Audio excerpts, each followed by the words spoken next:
perito Eduardo Tagliaferro, ex-assessor do ministro Alexandre de Moraes, está sendo questionado sobre a veracidade das denúncias feitas por ele contra o magistrado. Em seu histórico no Tribunal Superior Eleitoral, Tagliaferro atuou como chefe de gabinete na Assessoria Especial de Enfrentamento à Desinformação durante a gestão de Moraes, entre 2022 e 2024. O Metrópolis revelou trocas de mensagens entre empresários que defendiam abertamente um golpe de Estado para manter Bolsonaro no poder. Dias depois, alguns desses empresários foram alvos de operações da Polícia Federal. Segundo registros oficiais, a lista incluía Luciano Hang, da Havan, José Coure, do Barra World Shopping, e Ivan Wrobel, da construtora W3 Engenharia. Tagliaferro alegou que os relatórios usados para justificar essas ações foram produzidos depois da operação, nos dias 26, 27 e 28 de agosto, e não antes, como consta nos documentos oficiais.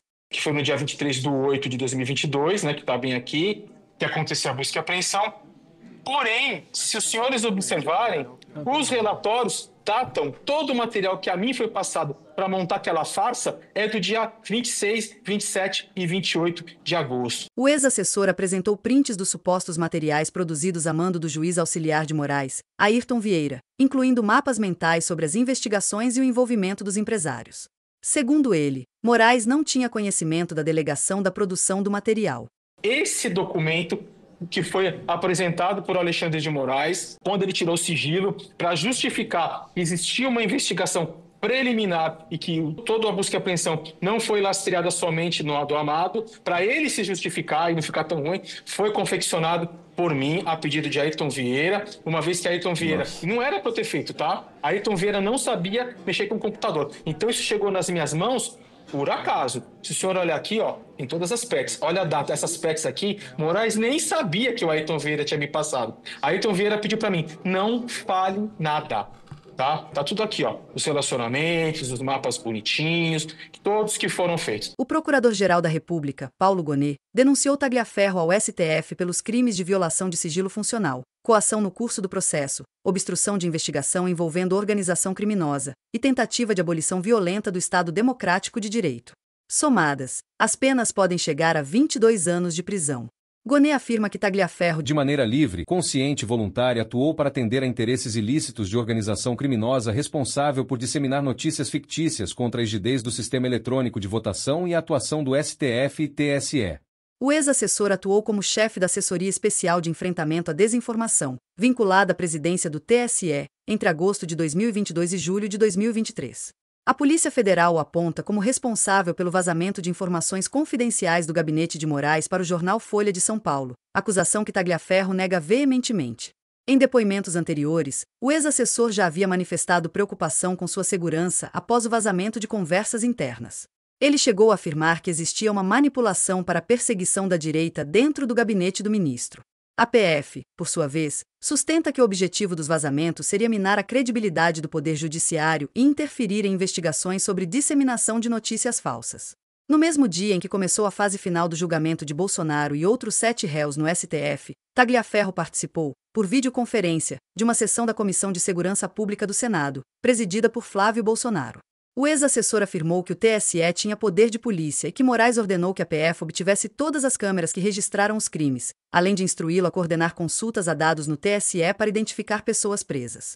Apareceu a matéria do Amado, salvo engano, no dia 18 ou dia 19. 17 de agosto foi a matéria, a busca e apreensão foi dia 23. E o que aconteceu de grave naquilo? E, de fato, sim, ele se baseou somente naquela matéria do Amado no Metrópolis. Ele pediu naquele dia que fosse feito, através dos seus juízes auxiliares, a análise daquela publicação, retirado dali aquelas conversas que estavam na matéria do Amado, em WhatsApp, tentado identificar uma coisa ou outra, o que não era possível, porque se tratavam de conversas de grupo privado. Isso sim seria um ato criminoso da minha parte se eu fizesse. E colocar no relatório para que ele pudesse encaminhar à Polícia Federal, ou seja, ele já tinha a decisão, somente para ela cumprir o que ele queria.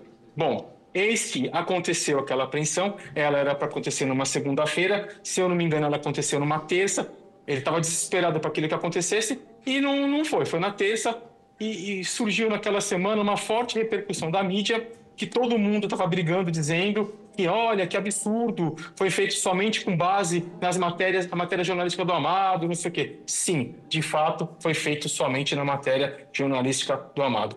Quando chegou próximo de sexta-feira, foi pedido para mim através do Ayrton Vieira. Eu tenho aqui não só a última conversa com ele, porque as anteriores foram apagadas, e daquele momento que eu vi que tinha algo errado, eu comecei a manter dali para frente. Foi um pedido através do Alexandre de Moraes para que se construísse um ambiente, uma história. Então foi encaminhado para mim as PETs circuladas, essas PETs, quais os objetivos, quais os alvos que ele queria que colocasse nos mapas mentais. Foi pedido para que se confeccionasse um parecer, um relatório com data retroativa, e eu assinando pelo Supremo Tribunal Federal, ao qual eu não era nomeado. Foi pedido para fazer toda essa história encaminhada para o Ayrton, para que o Ayrton, dentro do processo físico, fizesse da forma que ele acha. Bolsonaristas nas redes sociais transformaram a sessão em ferramenta de rivalidade com o julgamento de Bolsonaro.